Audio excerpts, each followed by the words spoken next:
Well, good morning, guys. Yesterday we got the gates finished up, so the fence now is should be deer and rabbit proof. We got a couple days here of where it's going to be a little bit drier. It's been raining really hard for the last few days, but a couple days now of decent weather, which is good because we really need that.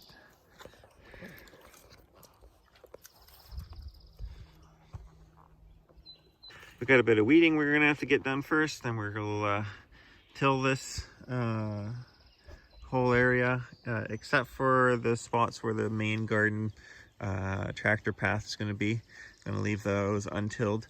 I just obviously don't want to till any more than I need to for soil health reasons. We've also got some plants in the greenhouse that are hardening off and will be going in later today, hopefully. And I guess Finn decided that his feet are a little bit too clean, so he's going to fix that. So lots of stuff to get done, as always, but it's good work. It's enjoyable. And when the weather's like this, man, how can you not love this, right? Yeah. Good times. All right, guys. Well, Finn here has already started off with the getting dirty, and I guess I'm going to follow suit, and yeah, we'll get the show on the road here. Okay. Well, I just tilled this little corner in here.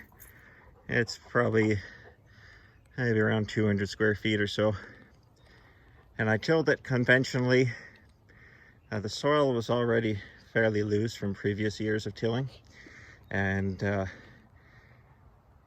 so as such, I just tilled one pass in low gear. So I'm gonna throw some corn in this and we'll go from there. And this will just be a little bit of a comparison because this has been tilled each year and years previously. So I'm kind of curious to see how it's going to work out. And I got something else planned for the rest of the garden. As far as tillers go, this thing is definitely impressing me. And the Honda engine is just a gem. It starts first pull, no problem.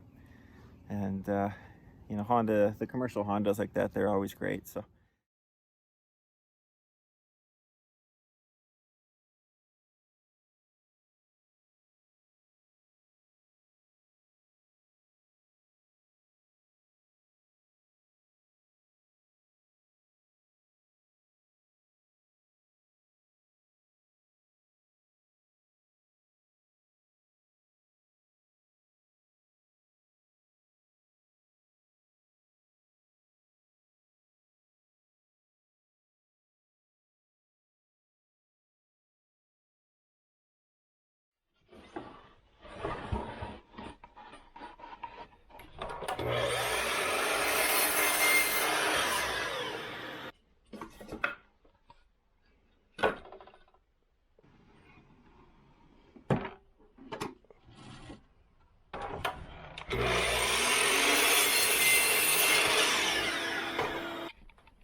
I didn't get as deep as I was hoping. I only got maybe about 6 inches. But I did get into that potassium layer. And the structure of the soil is definitely breaking up quickly. And I do not want to do a third pass on this. I mean, ideally you don't want to do any.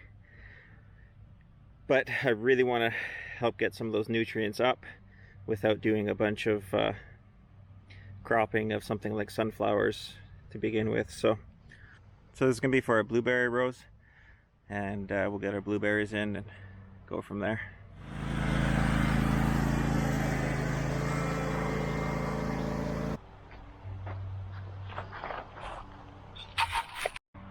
watch out, please.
Okay, here's what we got going on at the moment. I have inverted the tine on the tiller, and I'm going to run it without the tines going. And I'm going to use this as a subsoiler, and I figure I should be able to get at least 6 inches in, and 6 inches will get us into that potassium layer. If this ends up working well, I'll come up with a better system in the future, but for now it's just going to be a bit of a trial basis. This is an interesting point right here. This section, although narrow and has been stepped on in the same spot, it's only been walked on maybe 3 times back and forth. And you can see after watering these in, there's like a crust already starting to form of fines. Over here, there are potatoes that we moved. There's no crust showing, even though they did get heavily watered in as well. There's definitely soil structure still there. If you can see it, this section in the front here, this has been walked on many times more than this one path up the middle. And it's 2 to 3 inches taller. There's a sponginess to it. Or here is more like trying to squeeze a block of cheese.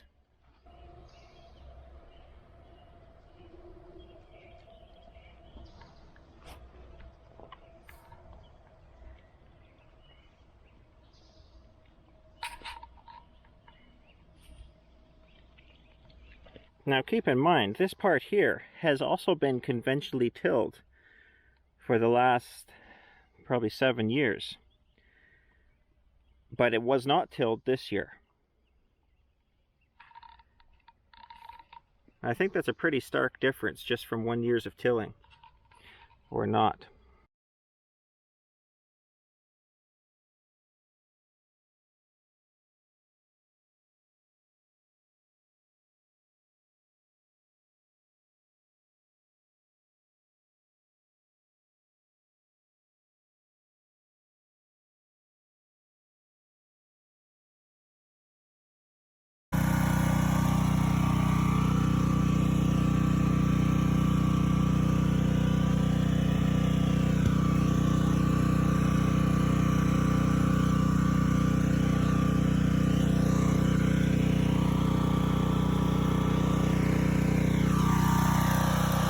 Alright guys, well I'm still getting used to this new camera, so if stuff's a little weird, sorry ahead of time. So, as you can see, I essentially ripped it. What sort of first led me to think of this was I ran into an article basically that described a way of managing water through a keyline process, and one of the aspects they called was keyline plowing. They used a very thin plow and essentially as a shank without really much of a shovel or anything on the head of it. And then that led me to something called Yeomans Plough, and that essentially is plowing by sinking a very thin subsoiler shank into the ground. From what I gather, these are both just considered types of subsoiling, but for whatever reason they wanted to make distinctions between them. So for the majority of the garden I used a 1 meter spacing, more or less. I wanted to see though what the effects might be throughout the year of using a 1/2 meter spacing. So this area here behind me, which has a bunch of roots and stuff in it, it wasn't really gone through. It was just cleaned off, and that was basically it. Knowing that there's a bunch of extra debris in there, I thought this would be a good spot to try the 1/2 meter spacing. So needless to say, I have a few roots to pick. But I'm going to show you what I was going for here. It's a good example up here. So here, with this root that I missed that got pulled up, you can see the change here to this really dark material. Here's another piece of it.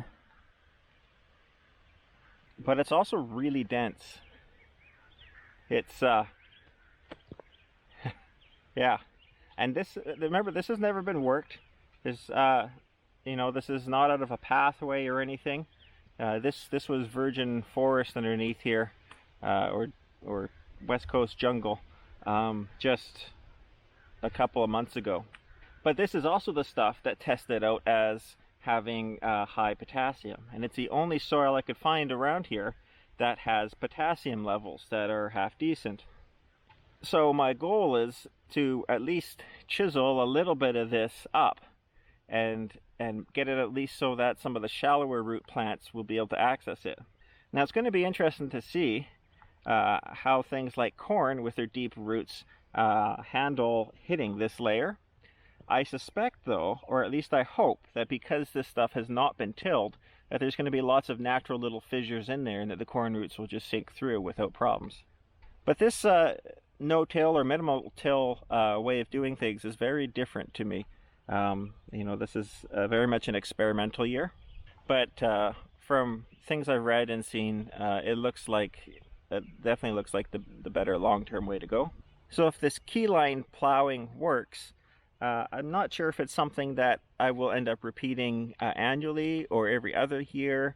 What I'll probably end up doing is digging a couple test spots and just seeing at the end of the year what the actual soil structure is looking like, and whether or not there is that real hard pan.